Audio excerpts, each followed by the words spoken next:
Alright, Shalom. I'm the brother Siyat coming back with another video. But before I start off, I would like to give all praises and the highest honor to the Most High Yahweh, Ba'asham Yahweh Shai, Ba'asham HaKakodash. I want to give double honor to my elder apostles and teachers of Great Millstone, and peace and salutation to the sincere Akyam across this world who are spreading this knowledge and truth and sincerity. And Shalom to the few sincere brothers and sisters out there who are also listening, and may the election be upon your households. Khan Shalom. So today I want to speak about important things you need to know about the Bible, okay? And before I go into the topic, know that the scriptures are so full of, understanding that it's not something you can just summarize in a few sentences and think you understand the whole Bible, okay? Like people come towards us at camp. Okay, camp is where we basically stand with multiple brothers preaching the Bible, in the true name of God and His Son, okay, which is Yahweh, and the true name of His Son is Yahweh Shai. When people, see us as preaching, they often ask the question like, "Hey, what are you doing over here? I've never seen this," or they might just ask like, "What are you guys doing over here?" And we try to summarize them. And then you have individuals, certain Christians, they also come with slick questions like, but what is your main message that you want to give me? Like, what is the main thing that I'm gonna learn today? Well, first of all, there's so much to learn, so there's not really a main thing that basically you're gonna get. But just to summarize it, when people come, we often say like, what we're doing here, we're standing here to prophesy the truth about the Bible. Okay, we standing here to tell our people to come back to the Most High. Okay, we are the Hebrew Israelites. We are the so-called Negroes, Latinos, Native Americans, and the ones that go back to the same bloodline on the father side. Okay, not necessarily looking like a so-called Negro, Latino, Native American makes you an Israelite. Okay, but by blood, you are. We're teaching them about prophecy. Okay, we're telling you that World War III is about to happen. And in the midst of World War III, okay, Yahweh Shai, who everybody calls Jesus Christ, is going to return to bring salvation unto His elect, okay, the elect of Israel.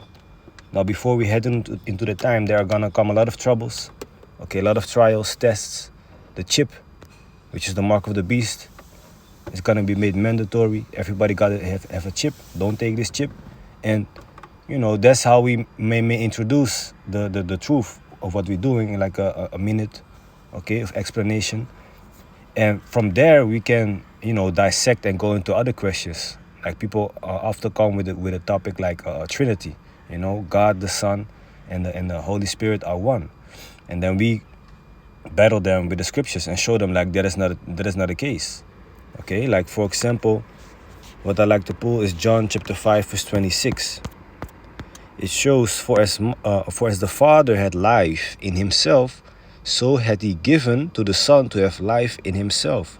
So they are two separate beings that are alive. They are not the same being. Okay, when Yahweh Shai was about to be crucified, He was praying to the Most High, right? If there could be another way, and He said, "Thy will be done." So was He praying to Himself? That makes no sense, right? Other thing, in Matthew 24, it shows you that Yahweh Shai doesn't know when the day of judgment will be, but only the Most High. So if the Trinity is real and Yahweh Shai, okay, who everybody calls Jesus, is the same as the Most High Yahweh. So if they say Jesus is God, but God is all-knowing, okay, He knows everything and He doesn't lie. Does He lie in this scripture or does He not know? So this is Matthew 24 verse 36. But of that day and hour knoweth no man. Okay, nobody knows the time. No, not the angels of heaven, but my Father only. So if Jesus is God, what does this mean? That He doesn't know or that He's lying? So that shows you also that He is not the Most High Himself. They are two separate beings. Okay, so that's a topic that Christians often try to battle us with, and we break it down to them. Okay, other things like, for example, hell. Okay, hell doesn't exist as in a place where you go when you die and burn forever. Okay, so To show them this, we go to the book of Jonah, for example, right? Because Jonah said that he was in the belly of hell. Okay, he was swallowed up by a big fish, and he said that he was in hell. So does that mean when you die that you go to the belly of a fish? That is hell? No. Hell, in this case, in the Hebrew or in the Greek, or in the Hebrew is sha'awal, which means the grave.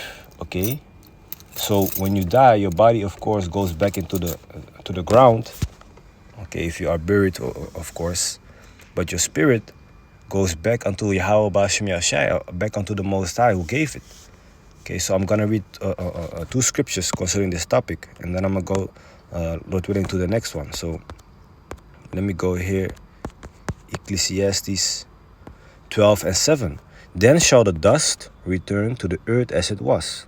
What is the dust? That is your fleshly body. It's made out of dust, it's made out of the earth. Remember in Genesis? It says, and the spirit shall return unto Yahweh who gave it. So when you die, your spirit will return to Yahweh.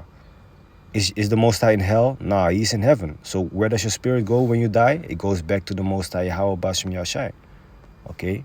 There's no place called hell where you burn forever, man. Okay? Let me also read it in the book of Job. Where is it? Wicked cease from troubling. Job 3 and 13. Let me start at verse 11. Why died I not from the womb?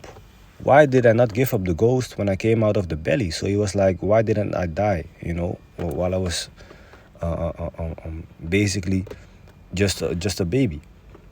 Why did the knees prevent me, or why the breasts that I should suck? For now should I have lain still and be quiet. I should have slept. Okay, sleeping when is basically you dead. Okay, then had I been at rest with kings. So when you die, you have rest. Okay, with who?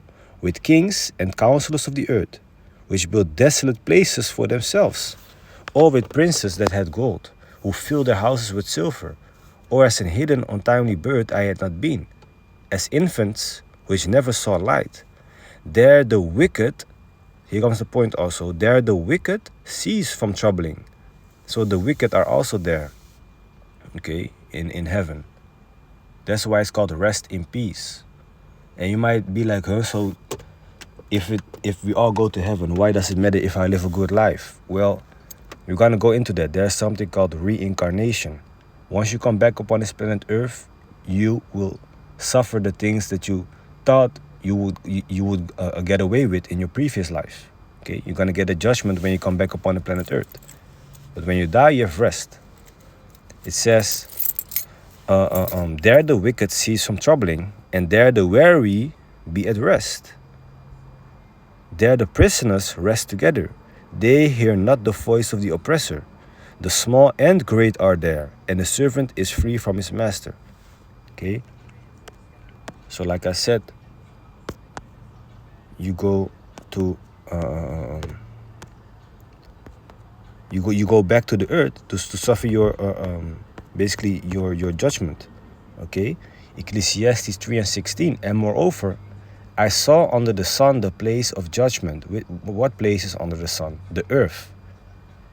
That wickedness was there, and the place of righteousness, that iniquity was there. So on the earth is where wickedness and righteousness is. This is where you get judgment. All right. So let's go to wait. I can even jump to verse 19. It says, for that which befalleth the sons of men befalleth beasts, even one thing befalleth them. As the one dieth, so dieth the other. So animals die and humans die also. That's what we have in common, right? Yea, they have all one breath, so that a man had no preeminence above a beast. Okay, meaning that we are the same as animals when it comes to dying. We all die, For all is vanity. Now in the near future, in the kingdom, and before the kingdom comes, some of us will not taste of death. Some of us won't die anymore. before Yahushua returns. And in the kingdom, all the Israelites will be immortal. So nobody of us will die anymore. Okay? But the way things are right now, everybody dies. Damn, that's a whole rat being chased here by a bird. That's crazy, man. Speaking of beasts, it says, for all is vanity. All go unto one place. All are of the dust, and all turn to dust again. Okay, all everything, the animals, the humans that die, their body, goes back into the earth. This disintegrates, Who knoweth the spirit of man that goeth upward? So the spirit of a human goes up to the Most High, like we just read in Ecclesiastes chapter 12. And the spirit of the beast that goeth downward to the earth. So the spirit of the beast, when an animal dies, it goes back to the earth immediately, okay? Like an animal actually is reincarnated immediately, right? Because when an animal dies, he doesn't need to get judgment, okay? They just live by instinct. Humans do need to get judgment, So that's why they come back after a few generations, to sit out, basically to have their rest before they return to the earth. And it says the spirit of the beast is going downward. To hell? No, it says to the earth, okay? So in a hell where animals also going to be going to, burning forever, or humans. Now going back to Jonah chapter 2, verse 1. Then Jonah prayed unto the Lord his power out of the fish's belly. Okay, the word God means is power, but it says out of the fish's belly, okay? And said, I cried by reason of mine affliction unto the Lord, and he heard me. Out of the belly of hell cried I. So the belly of the fish, is that hell? Okay, no, hell is a condition where you're going through. That's why it's called you're going through hell, I've been to hell and back, what people say. You're going through hell, man. That's like a condition you go through. So he was going through hell because he was swallowed up by this big fish. Okay? So the word hell is sha'awal. And it says sha'awal in the outline of biblical usage. It says Sheol, underworld. It says grave, hell, pit. Okay? But it's grave because your body goes to the grave. Okay? So to finish the verse, and thou heardest my voice. Now, like I said, once you come back onto this planet Earth, you're going to get your judgment. Okay? So this is 2 Ezra 14 and 35. It says, For after death shall the judgment come, when we shall live again. Okay? And then shall the names of the righteous be manifest, and the works of the ungodly shall be declared. So after you die, you get your judgment, but once you live again, that's where you will sit out your judgment, okay? And then the names of the righteous are manifest, meaning you're going to see who is the righteous, and you're going to see who did wicked. Like, you have people that been living wicked their whole life, and they just peacefully died. You think so, right? Well, once they come back upon planet Earth, the Most High might make them be born blind, or born deaf and blind, or born deaf and paralyzed, or just paralyzed from the neck on down. Who knows, man? So Yahweh Shemeshai has his judgment ready. You're not gonna escape him, man. All right. But in other cases, of course, the righteous also gonna suffer a few things. Does it mean that they are wicked? No. The Most High, might have judged the righteous also for sins that they have committed in their past life, but in the end, the righteous is still the righteous. The righteous is still gonna be saved. Okay, and the Most High will never forsake the righteous and will never forgive anything he cannot handle. 1 Corinthians 10 and 13. Okay, so now, as I said in the beginning, the truth is not something that you can just put in a small summary. Okay, we just went into the topic of hell and reincarnation, and it's already 4 or 5 scriptures that I've read to show you about this topic. So that's why when people come to ask questions, then we're gonna break it down to them and tell them what is what. Okay, but you gotta have patience with it. Okay, And the more time you spend in this truth, the more hours you spend studying and watching camp videos or watching breakdowns, the more you're gonna learn. The more you experience certain things in this world, the more you're gonna learn also. Okay? So with that, I hope it was edifying. And I want to give all praises and the highest honor to the Most High Yahweh, Ba'ashem Yahushai, Ba'ashem HaKakodash. I want to give double honor to my elder apostles and teachers of Great Millstone, and peace and salutation to the sincere Akim across this world, who are spreading his knowledge and truth and sincerity. And shalom to the few sincere brothers and sisters out there who are also listening, and may the election be upon your households. Khan shalom.